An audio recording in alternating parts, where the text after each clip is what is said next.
May I use the restroom? May you use the restroom? Yes. Donata. All right. Well, after 3 days, we finally made it through 2 lessons. Now we're on to this part. And I will just say this. Of the main things we do in Calc 1 or Calc AB, this is one of the main ones right here. This today and tomorrow. I alluded to this when I started this chapter. This chapter is kind of strange because it talks about the first thing we did was graphing. Now we're going to do this thing. We're going to do two more things. All of them are not necessarily all that related to each other. They're just kind of things that we use with derivatives. That's the actual relationship between all of them. Why is this not clicking? It's still not clicking. Sometimes it does this. All right, so we're going to start this lesson today. There's only a few problems tonight for homework. They will take you not necessarily all that long, but they're certainly not just look at it, kind of figure it out type questions. And then tomorrow we'll have a half day. We'll see if I can get through it or not. I don't know. It's going to be an experiment. If I can't get through 3-7B tomorrow, then we'll pick it up on Monday. Where instead of doing the AP practice, we'll do 3-7B, finish up 3-7B. But I think I can do it tomorrow. All right. We still got a ways to go before our chapter test. All right, homework tonight, 4 problems. Guess how many problems we're going to do in class? We're going to do 4 problems in class. Guess what you have tonight for homework? 4 problems, and they are duplicates of what we do in class. So you're going to have perfect, I don't know, parallelism between the 4 problems that we do in class and what I assigned you for homework. So when in doubt, follow the pattern that you did in class on the 4 problems tonight for homework. When I learned this, I had more problems with related rates than I had with optimization, which is what we're doing today. But I will say I remember optimization being like, ooh, this one requires a good amount of thinking in order to get done. But I didn't think this was as complicated as the related rate ones. All right, good, ready? All right, here we go. Oh, why won't you click? I'll be stuck behind here the whole time. All right, they're called optimization problems. The other day, the 3 knuckleheads sitting in the back there, they were saying what they were doing. They were doing optimization problems. So this is a big part of the first part of calculus. So we start off this chapter saying that eventually we're going to get this thing called optimization. We're here. That's today. The first part we did was sketching and graphing. So that's not related to optimization, although we will do a little bit of sketching or drawing a picture today. It's not actual sketching on a coordinate plane. The other 2 concepts we have left for the chapter also deal with differentiation, but they have nothing to do with optimization or sketching or graphing. All right. So today's topic is optimization. What do you think optimization is? What do you think optimization is? I know you know.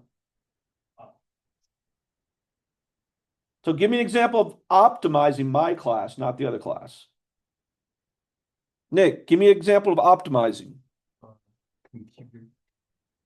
Computer, how is that an example? You optimize. What does that mean?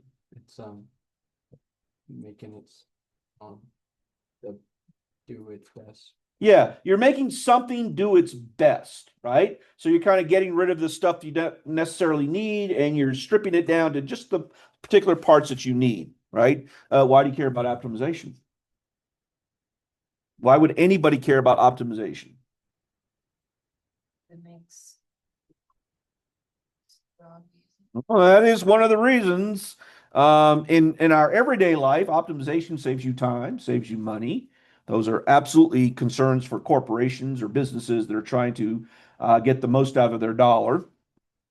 Um, as you stated before, optimization either calculates the most or the least. Sometimes, why would you want to optimize for the most?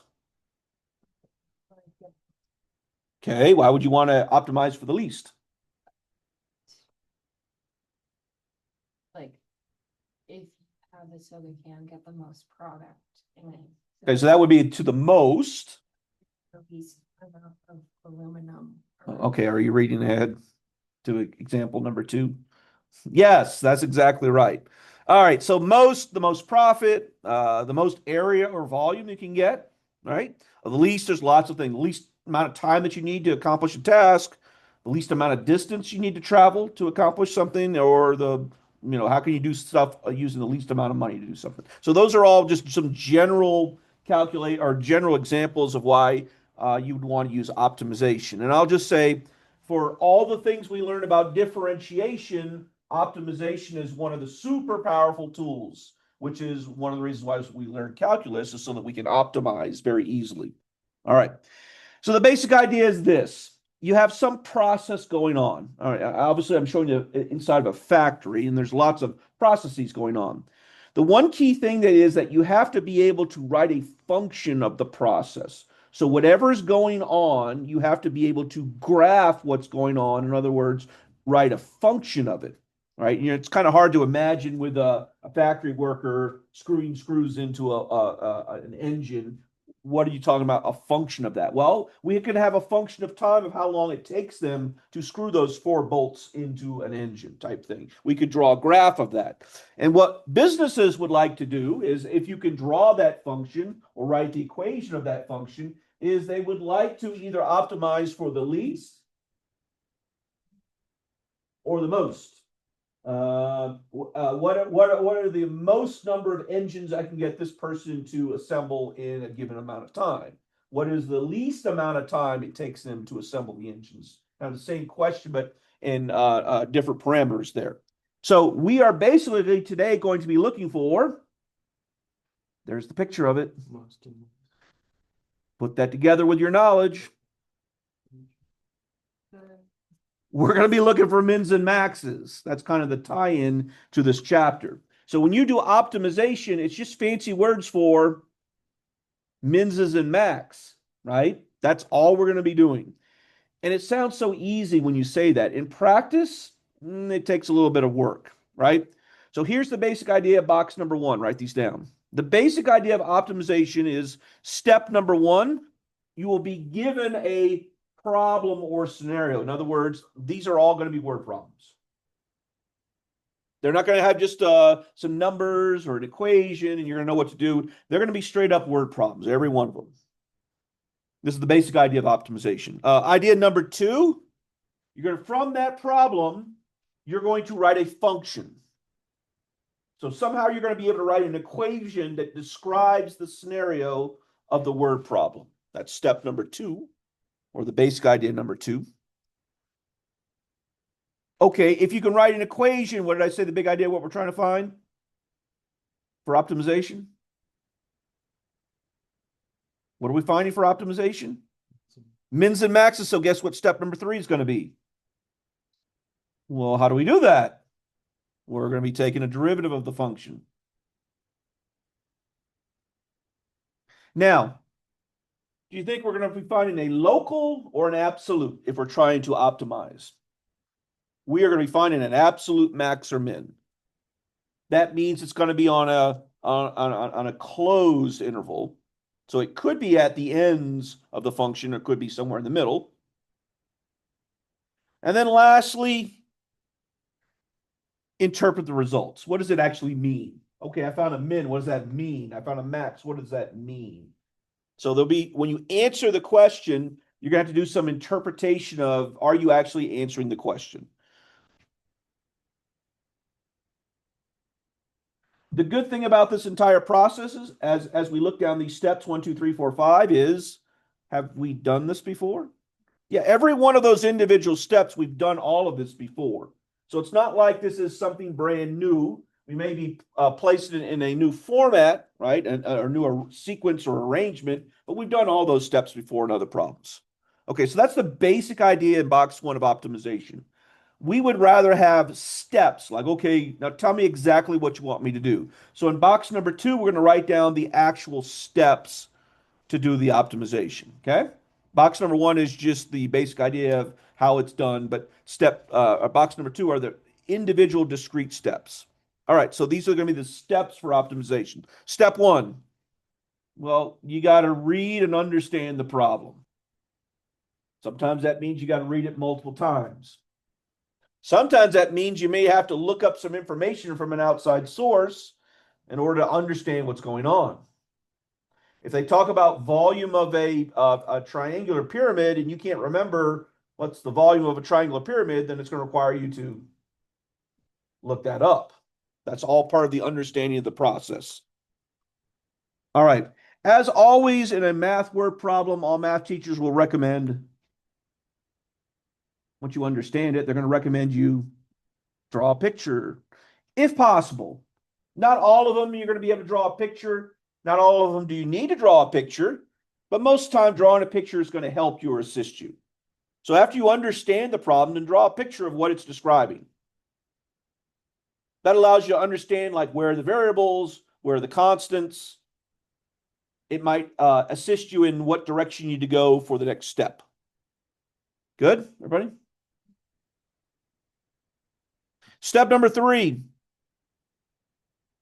You got to figure out what you're optimizing.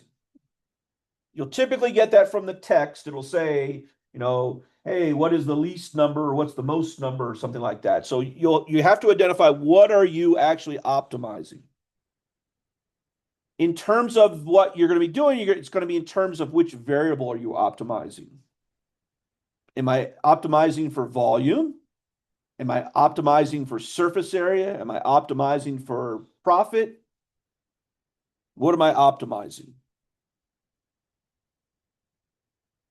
Step number 4, now comes the key. Once you figured out that you understand the problem, you got a diagram, you understand what you're going to optimize. Now you got to write a function. Now you have to write a function. But of all of that's written there in step number 4, guess what's the most important word there? Only. You can only write this with one letter. You can't write this with 2 variables. You have to write this with one variable, and that ends up being the most challenging part of the entire process. Sometimes it just falls together nice and easy for you. Other times you get multiple variables walking around, and somehow you got to get rid of those variables and replace them. That's typically the most challenging part of the process.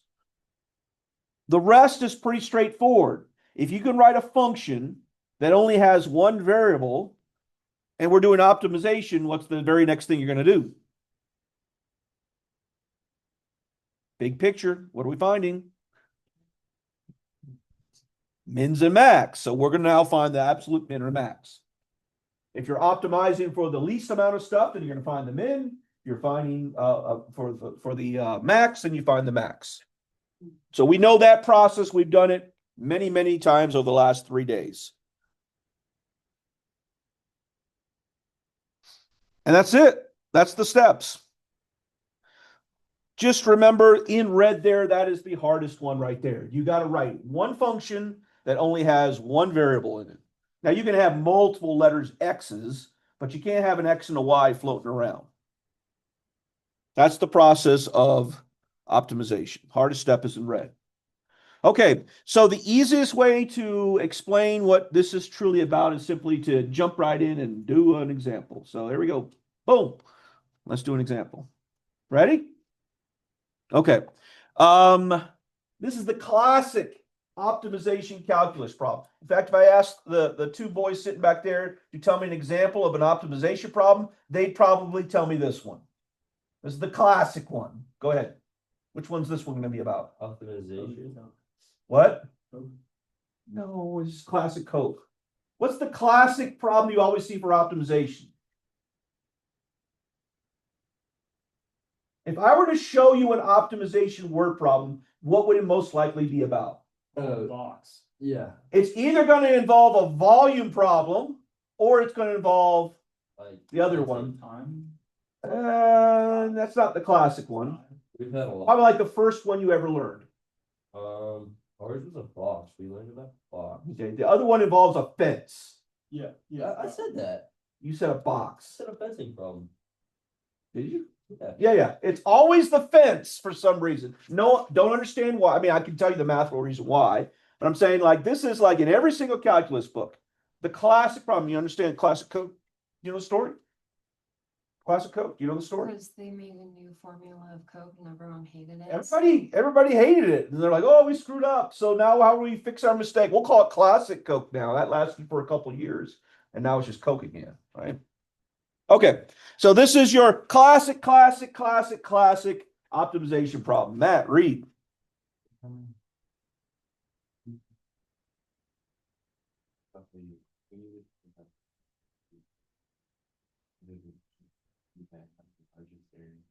Okay. One more time. A farmer has 2,400 feet of fencing and wants a fence off a rectangular field that borders on a big river. What are the dimensions of the field that has the largest area? You guys think you understand the problem? Because remember, that's step number one. Step number one says you got to understand the problem. So the farmer has a finite amount of fencing. You can't just say, I'm just going to have a big field. You got a finite amount of fencing. And what does he want to do? He says it has to be rectangular, and he wants the most possible area. Lastly, it borders a river for some strange reason. This is your classic problem. All right. So as we look at our steps, you all think you understand the problem now? If I ask you to draw a picture, could you draw a picture? Okay, draw a picture.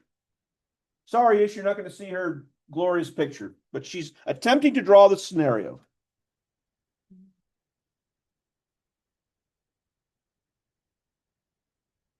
River, and then like land, and then fence. Okay? Boys, you agree? Okay. Only thing I'm going to do is I'm going to turn it sideways. Good job. That's the picture. I'm going to turn that one sideways, right?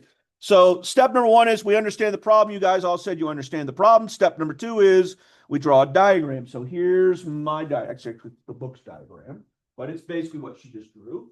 Why did they put numbers there? Well, they're not saying that that is the answer. They're just saying this is a possible answer, right? It's a rectangle. That means the left and the right have to be the same. So they're saying, what about if it's 100, 100? Well, 100, 100 would leave you how much fencing? 2020. Why doesn't the river get fenced? Because you don't need one. That's why this is always the same problem. All right. And then how would we calculate the area? Length times width, base times height, and we get 220,000 square feet. So do you think this has been optimized? What's some other possibilities? Doing square. Okay, I could increase the width here to another one. Our book shows us 3 possible examples. So I could increase this. I'm just throwing in some random numbers, right? It's almost a square, but not yet. So I have 700 and 1,000. That gives us 700,000 square feet, right? What do we want to optimize it for? Largest area. Hey, do I have the largest area? Clearly it's larger than that one. So is this a better answer? So how are we going to figure out the answer? Well, maybe we make it into a square. Maybe we make it bigger, right? What if I made the width larger than the length? Okay. So now I made the width 1,000 and the length 400. 1,000 times 400 is 4. Oh, wait, I'm going in the wrong direction, right? So this gives you the impression that It should be a square. it should be a square, right? Isn't that the natural assumption, right? So we went from 200,000, now we're getting bigger. Now we went past a square, we got to 400,000. This sure gives you the impression that you would think. So you're willing to put money on it? Okay. Are you willing to put my money on it? Yes. Okay. So you think it's a square? Okay. So the question is, how are we going to figure out if it's a square? In other words, let's optimize it. Okay. So we've drawn a diagram that has specific numbers. We need a diagram that has generic numbers. So what's our diagram going to look like? So our guess is it's going to be a square.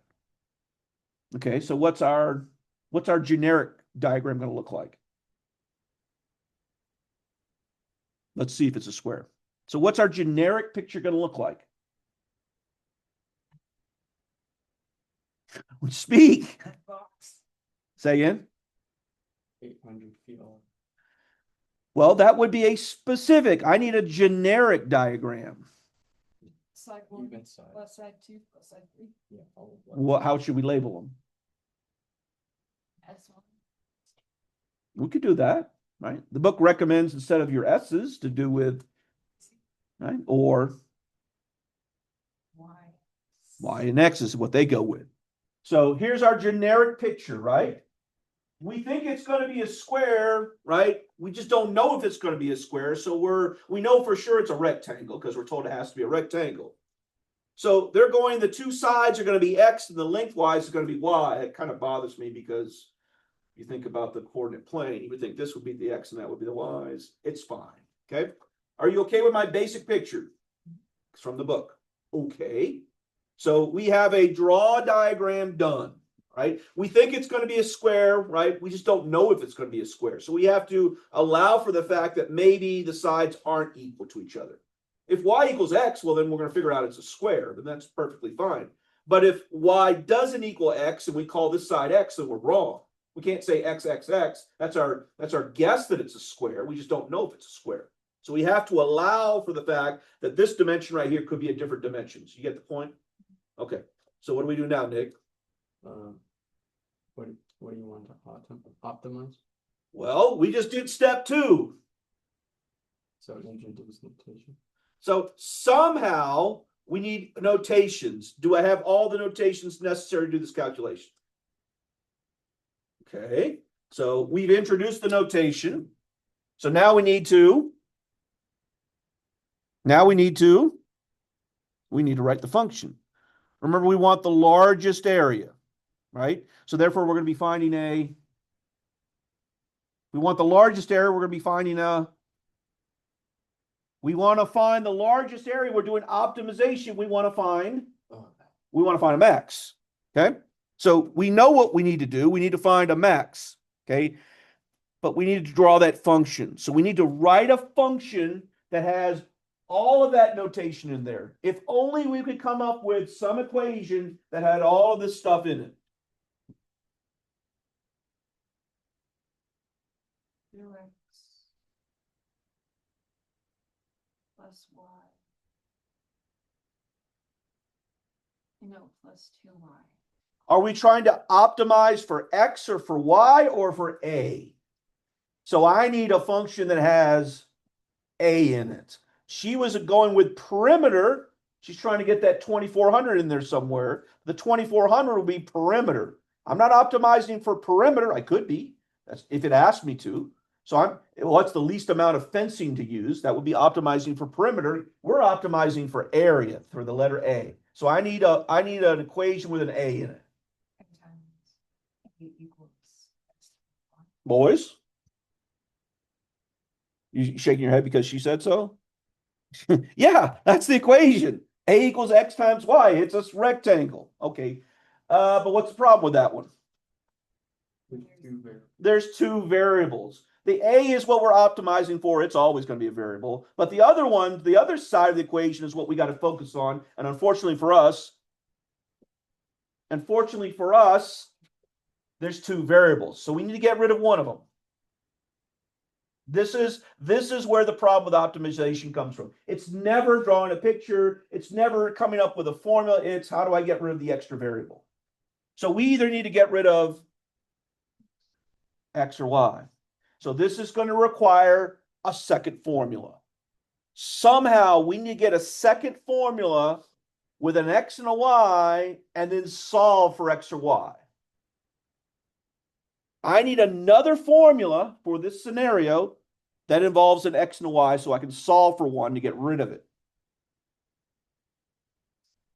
So what do you give me a formula for? She's given me the perimeter formula. It says, how do you calculate the perimeter? Add up all the X's and all the sides, right? So she's giving me right?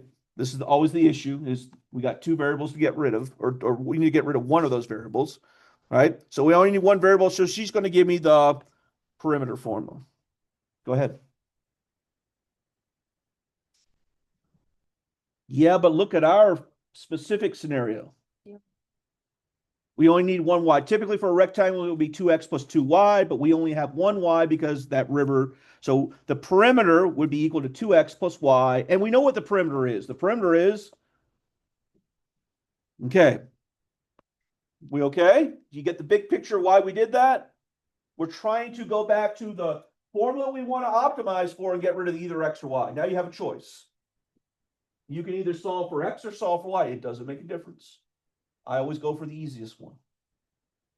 One So let's solve for y. What do you get? plus Y. What? Well, I'm going through the steps. Oh, wait, never mind. Okay, that's what I'm saying.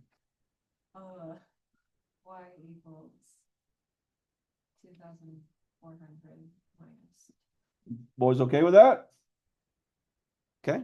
Remember what was the big picture? Why are we doing this? We want one variable in our optimization formula. We could have solved for x. We could have solved for y. It doesn't matter. I just go for the easy one first. Okay. So that means if I see the letter y, You can- I can enter that. So what am I going to do, Nick? Solve. I did. It's done. It says y equals. That means it's solved. So what am I going to do with that? Put it for y. Like we're. Put it for y. So what do you want me to write? 2,400 minus 2x for y. So tell me what to write. This is how I know you understand the big picture. Tell me what to write. Big picture. We understand the problem. We draw a picture. Then we come up with one equation that describes this. Then we see how many variables we have. Answer. There's 2. I need to get rid of one. So we come up with a second formula and solve for one of the letters. Then what do we do with this? Put that back into So tell me what to write. a equals x times 2,400 minus 2. There you go. There you go. Okay. So we're just doing a substitution. See what I did? You want to distribute that x or leave it like that? You want to distribute the x or leave it like that? What would be the next step after this? So would it be better to have a polynomial or the product rule? Okay, so let's distribute. We're just kind of thinking ahead of what's going on.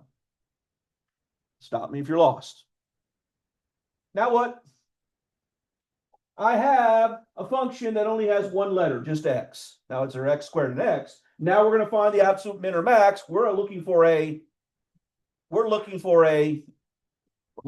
problem. We're looking for a max, but let's think this through.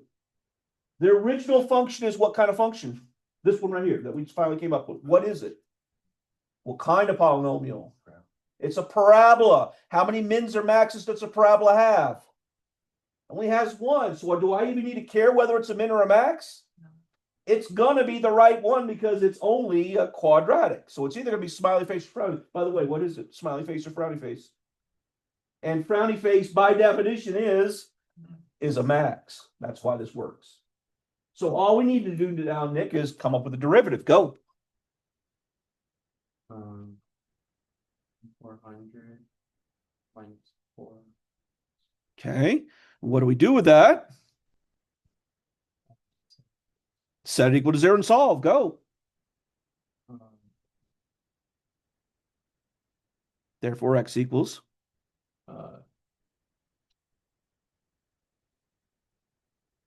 1/600. Okay. So did we answer the question?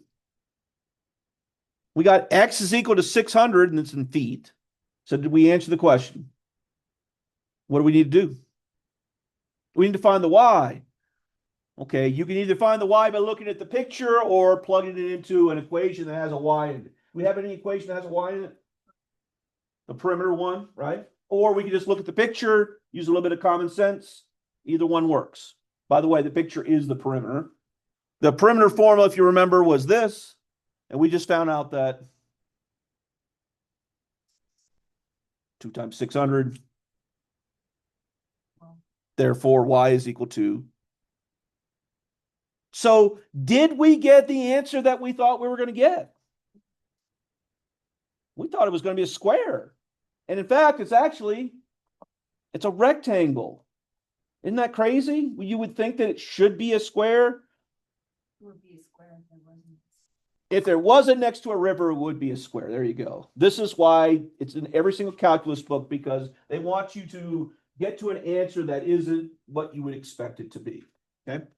There you go. That's one optimization problem. How many of these we doing?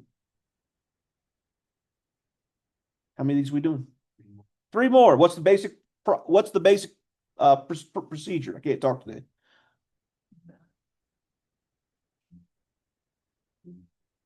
That's it. All we're doing is we're drawing a picture, understanding the problem, drawing a picture, coming up with an equation, taking its derivative, and finding the min or the max. Okay. What's the hardest step? Coming up with a function that only has one variable. That's the hardest step. Okay. All right. Ready for the next one? All right. And it wasn't a square. It was a rectangle. Yeah, we did an optimization problem. All right, here we go. Read, Matt.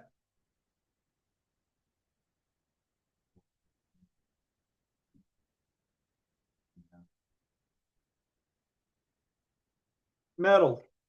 Can. I don't have oil in mine. I have water. What's the shape? Cylinder. Now, that's not a perfect cylinder, right? But it's close to it, right? So what are we optimizing? The amount of metal. Okay, why would we want to do that? Save cost. If I can build this particular water thing cheap as possible, I can sell it at a higher price and make more money, right? Uses less material, therefore it should use less time. If it uses less material, optimizes in many different ways. That's the basic issue. Okay, you're on. Step 1, do we understand the problem? Step 2, so what should I draw a picture of? Okay, you tell me the parts of a cylinder. From geometry, what are the parts of a cylinder? Circles. 2 circles. Do you remember what this part of a cylinder was? 2 circles at the top and the bottom. Do you remember what this part was? In geometry, we cut the 2 circles off. Then we cut down the side. And what shape does it make? It made a rectangle. So a cylinder is made up of 2 circles and a rectangle. Well, we know what area of a circle is. What's the area of a circle? Do you remember what the rectangle would be? Okay, but it's circumference times height. Well done. So what is the well done? So what's the formula?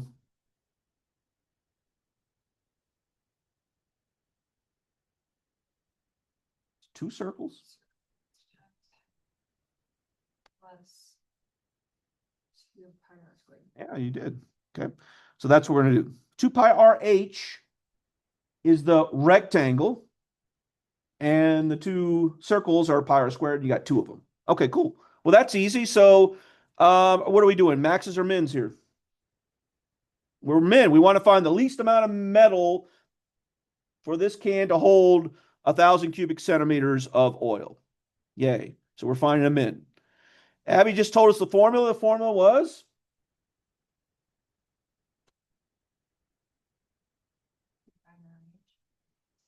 Ooh, so close so far. 2 pi RH plus 2 pi r squared. Yeah? Cool? Okay. Good or a problem?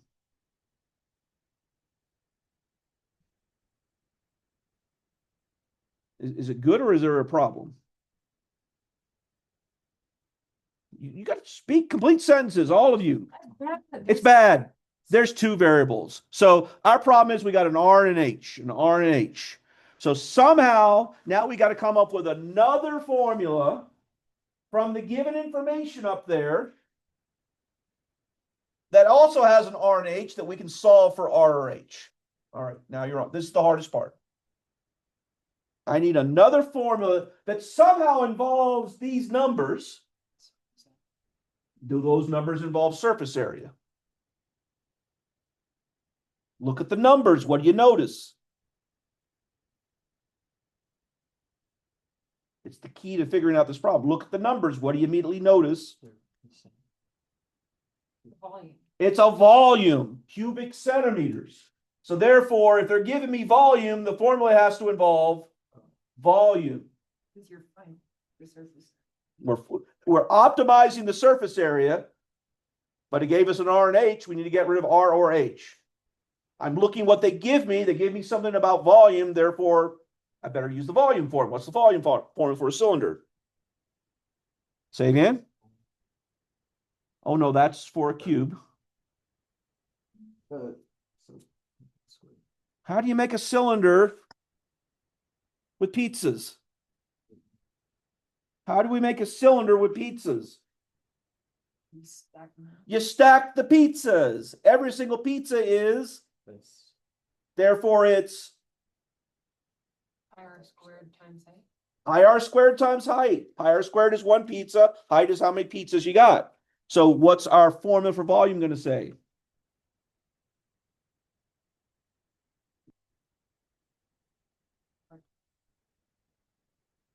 Yeah, but I got numbers up there. 1,000 centimeters cubed equals pi r squared times. Okay. Now, what did I say I was going to do? The easy way or the hard way? So which letter am I going to solve for? Why not R? Because I'm going to have to take the square root, and nobody wants to mess with square roots taking derivatives until we have to. We'll get one where we have to. So solve for H. What do you get? H equals 1,000 over pi r squared. Here we go. H is equal to that. So what do I do with that, Nick? put it back into the. Is this one going to be pretty or ugly? Oh, it's going to be a little ugly, right? Because we have some stuff. So I'm going to take that and plug it in for that H. See what I did? Don't panic. This one ain't bad. We'll come to the bad one here in a second. Matt, what are we going to do now?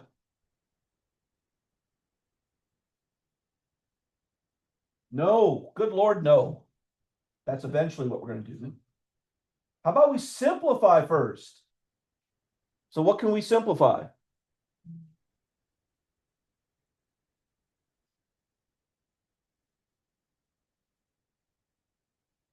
Speak. Oh, jeez. What did she say? Can't do 2 pi r squared. Or what?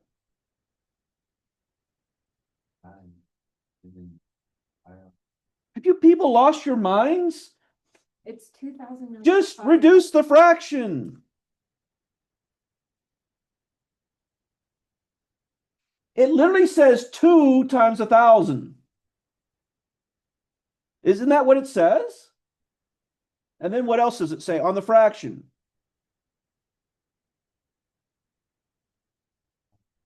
And then on the bottom?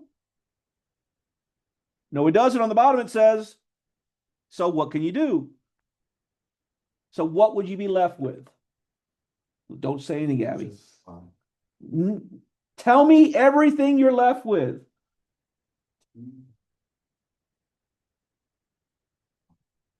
Plus 2. Why was that so challenging? That was the easy part. Now we can.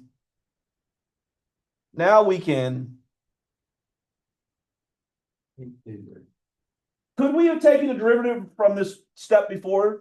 Probably. Yeah, look, we got a product rule. We got a quotient rule. You guys want to take a derivative of that. Always simplify if you can. All right. Who gets the pain? Derivative. Who gets the pain? Pick, Abby.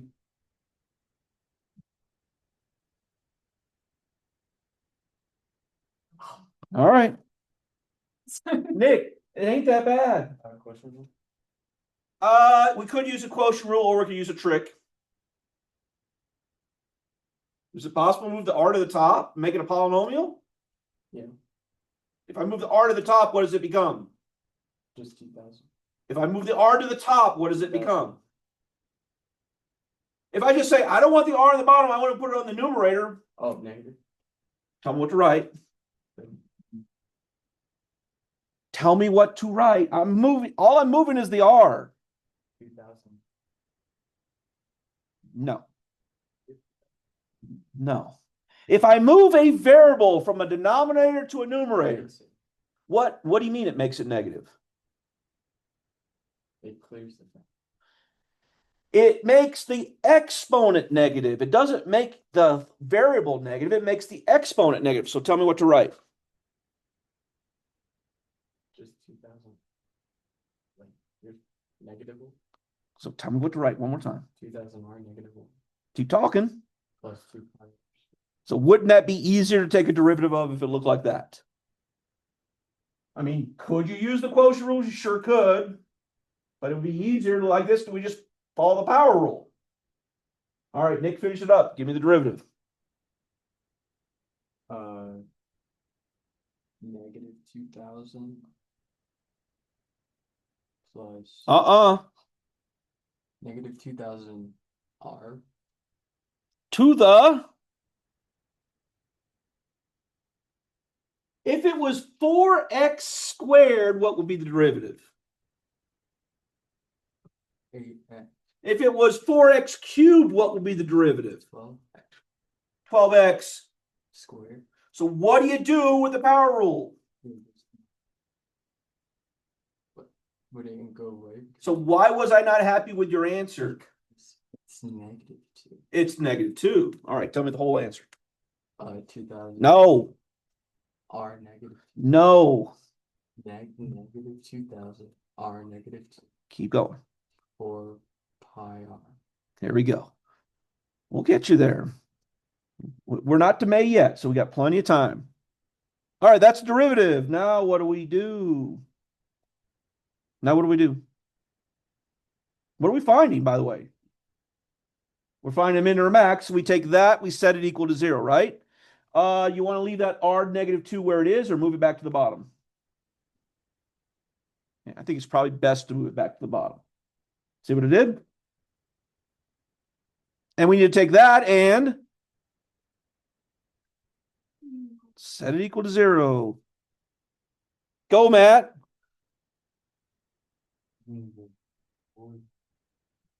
You could, it would just make 2 negatives. Wouldn't it be easier just to move the other one over there? Either way works. Either way works. If you move the 4 pi r to the side, then you got to, divide or multiply by -1. So I'm just going to move the other one. Okay, now what? No, good Lord, no. Why would you divide by r? Aren't we solving for r? So why do we want to put an r in a denominator? It just makes more extra work. Instead, why don't we first multiply both sides by r squared? Yeah. Then divide by 4 pi. Okay? So if I multiply by r squared, I would get 4. and then okay. And why did I take the cube root? Because of r cubed. All right, now look at that ugly mess up there and tell me what literally we're going to do next. So what would you need? We're going to plug it into our calculator and get an approximation. You remember where the cube root is? It's under math, right? Give it to me to 1 decimal place.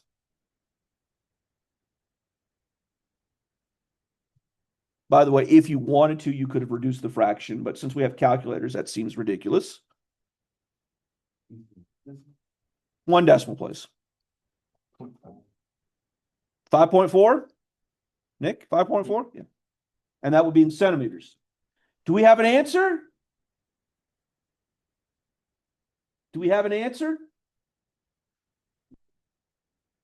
We don't know what? Okay.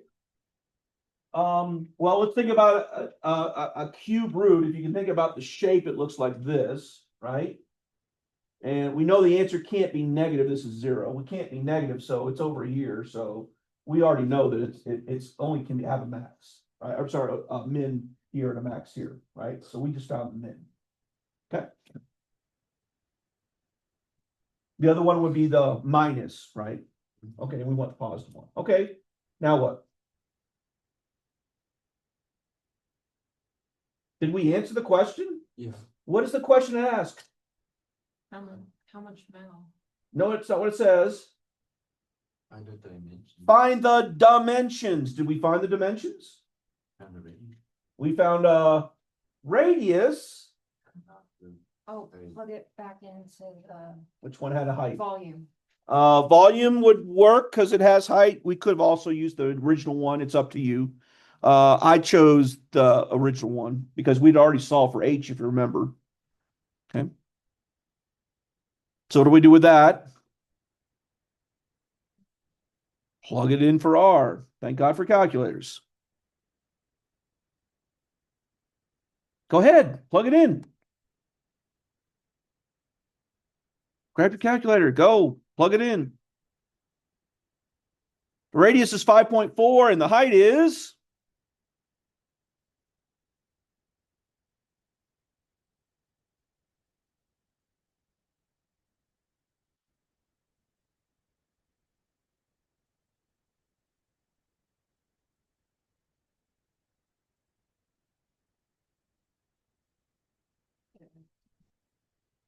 10.9.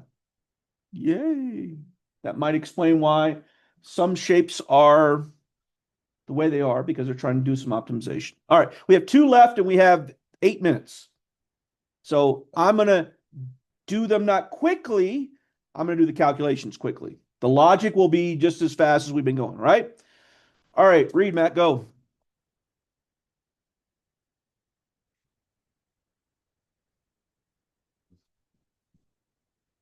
Is this a smiley face, frowny face, or something else? It is not a smiley face. If it was a smiley face, it would say y is equal to x squared. It's a sideways parabola. And it says we need to find on our parabola, on our sideways parabola, here's the 0.14. We need to find where on the parabola you're closest to 0.14. I mean, I can kind of eyeball it right here. Right? Question is, how do we find this? Well, what are we trying to maximize or minimize? Okay, Minimize. this is a candidate right here. This is a candidate right here. What are we trying to maximize or minimize? Stuff. Minimize the distance between 1, 4 and the point. So this one doesn't seem like it's an optimization problem, but it is. Okay, so what formula do you think we're going to use? Distance formula. So we're going to plug the distance formula. Well, I already know one of the points. What's the one point they give us? So I plug in 1, 4. You see what I did? What's the problem here? I got an X and a Y. So I need some formula. I need some formula that gives me an X and a Y. Right there, it literally gives us an X and a Y, right? So the original formula, that's why this one's a bit easier. It gives us original formula that already has an X and a Y. What do you want to solve for, X or Y? X would be easier, so X is equal to Y squared over 2, yeah?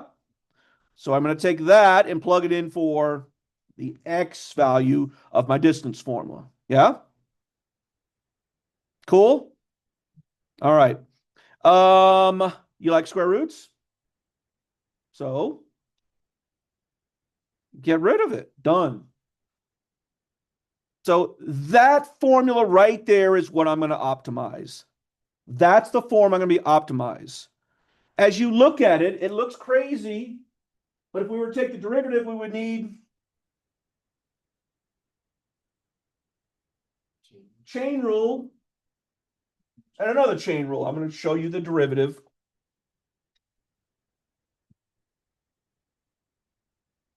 There's the derivative. That's just two chain rules. Anything to do? Anything we could do here?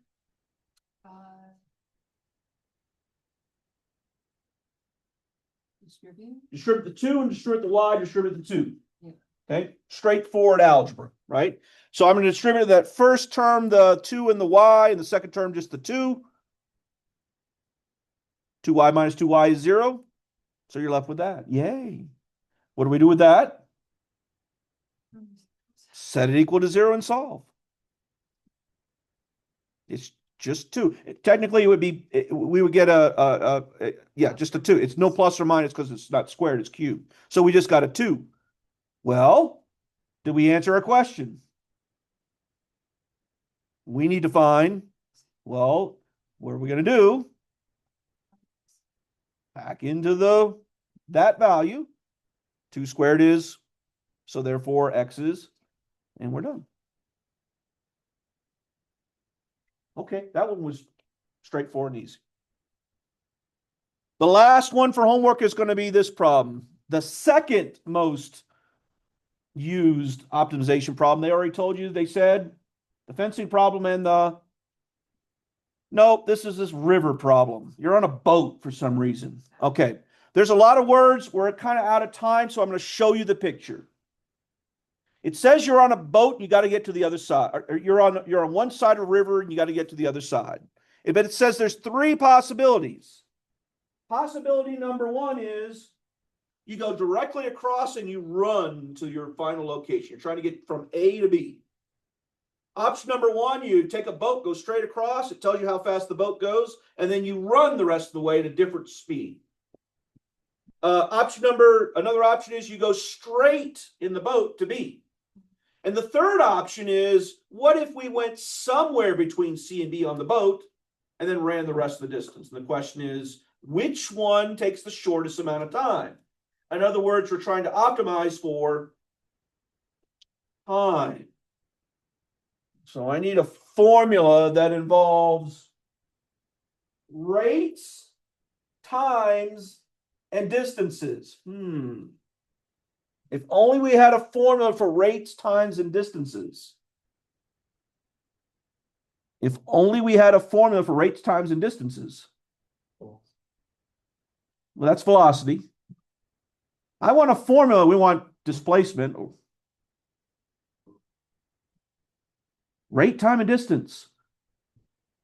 It is literally the first formula you learn in physics.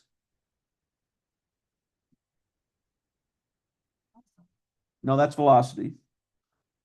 I just want distances. Displacement? Displacement is what I want. What's the displacement formula? Distance is equal to A minus X. rate times time. It's the dirt formula, right? We didn't have a very good physics. There's 3 scenarios. We're going to run out of time. We will try this one tonight for homework. It is explained very well in the book.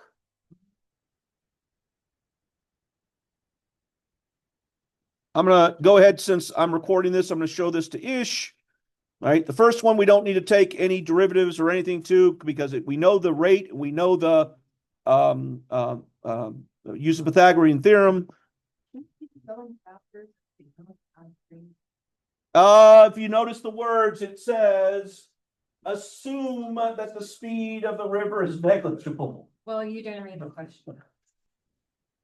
The second one, we're going to row to C and then run eight things. And once again, that's going to break it up into 2 rates: the rate of the speed of your boat, and then how fast you run. We can calculate that. The last one is the one we got to optimize for. So the last one, because we don't know where D is, D could be anywhere between C and B. Right? Hold on, I'm recording something. We're going to use the Pythagorean theorem to get that. So AD is equal to that. And then we're going to take the derivative of both of those, and that's what's going to optimize for and get us to our answer that we plug both into. Plug that 3.4 into that formula, and therefore we find it's 1.33 hours. End of class. What's up? You think this sweater's black or really dark? Dude, I'm colorblind. Are you? I'm colorblind. Are you serious? That looks black to me. But it could be blue. I don't know, but it looks black to me. It's really